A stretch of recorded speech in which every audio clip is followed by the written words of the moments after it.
Ghana apostle say woman abrepa eye sanse temamufo no de woman no egu woman eso so woman ensore waka na woman endi woman dwuma se ne ese na efata sanse woman dwuma di a woman de anase ye de ahye woman sane se woman ebebo temamufo ene ejapade eho eba ne so ekame akwakoye se woman ada ewo woman edwumadie no eho na eno na se de omaye se woman esore waka na woman waka woman esore ye no emu ede abusuafo se de wa hunu eye wo meye dru anajo from 12 p.m. ekwa di kokosi 4 a.m. 12 a.m. ekokosi 4 a.m. wa hu se de ye nuanu mo matches wo mo SCPC ta wo mo ebosi utimu se wo benia nentu anentu eto nufu enso so na chese ekwa ho ena wo mo ejina besi bra tutu bra yi ebi ena chese wo mo ebo na eno ana me ne wo ekasai edie maami en wadi infinshia aduasam ye no 32 year Nigerian woman a chese ni dia ebebeto edwa eye adachi an aposifo ensa asonimum na enye wono enkoa ensuso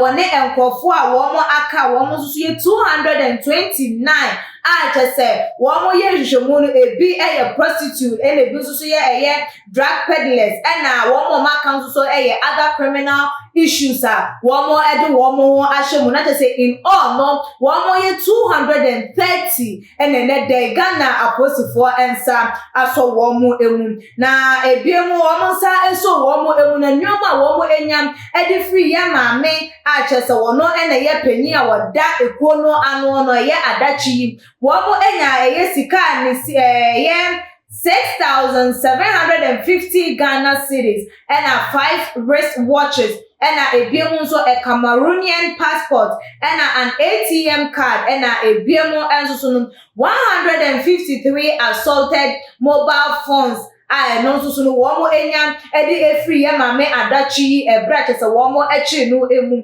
na the director in charge of operation ACP Ahen Kwesi Ano na ede amanebo no ebo Central Fortress wo chiomo SM one more conducted such an exercise no around 11 p.m. That was Thursday no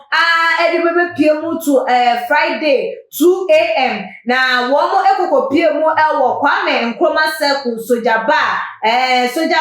environment no one no home and achese one more ekoko di se ejuma na one more ensa etimi eso nipa 230 no enwa na one more penya woda anom adachi achese nipa na one more ewo no de ne be sibrai ne chese de keka na apart from so womunya sika 6,750 with a 5 wrist watches and a Cameroonian passport and an ATM card and a 153 assaulted mobile phones one more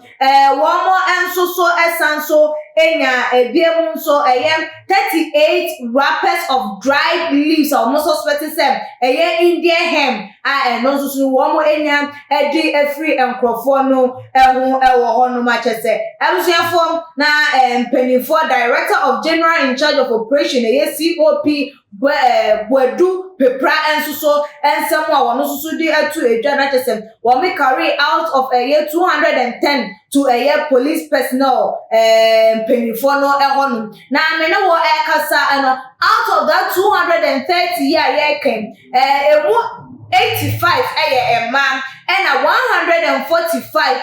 emema na no range from the age of 19 years and to 35 years omo ebinum Nigeria for ebinum Togo ebinum Benin and ebinum so Cameroon for just a woman ababe piemu meyi emu abe sibra ene de keka ehu eno na womo na ebusuafo enu no meche operation director general in charge COP Bwedu Pepra one more echire mu anaje say later wo munya 33 unregistered motorbikes and also no one more esizi edi efri anaje say motorbikes ne mema no na edi eduma one more believe say some of the suspects are one more arrested one more no cramp no criminals are one more involved one more and solved in so many things and criminal investigation department form asate a womo commencing investigation ede afa eye womo eho na ebiom nso so no dodo na ehu ni se Ghana Immigration Service for womo ensori waka na investigation bia nso so no womo enye emfa eye foreigners yi eho na womo enhwe ekwan omo fa so womo etimi ewura omayi emu illegally a womo etimi edi eye womo edwuma na ensem webeto abonten na Ghana for dodo na abo wonsem edi ama post force se de womo eye edwuma sei na womo pe na ebi nso twa de abo mo se o yehu mu anie de na yehu bi da awo mai musa mo chi akronfo de na yehu bi da sa mo chi prostitute de na yehu bi da sa mo san kofo de free miaye bebre enso de ya ne be kwa kosi afa be kwa ko bi ese ne ye nte ho asemu bi ebe kwa wiase no enya de se ebe hunu asotwe amode ma wo mo enso no matena o mai mo di bonofosem o matena o mai mu aye enoma ense enfata atanish the image of the country, the image of the nation, the image of the people, the image of the citizens and susunani nyina mu no ye ja wo mo na wo mo akọ wo mo emanso akọ di eye wo mo dwuma na enso so no o man no enya eye dumbo ni twe de wo mo enya ehu so mo fo so ma ye bibi pa dia wo mo entwe wo ma so mo mmra no endi wo mo ni hu se emra ewo omayi emu ansa no bo se se aposifo no edi eye wo mo edwuma ebusuafo wo hwe adwentra eba edifa ensem yi enwo a so wey enough for say you be upload the ama post for wo mudwuma no eho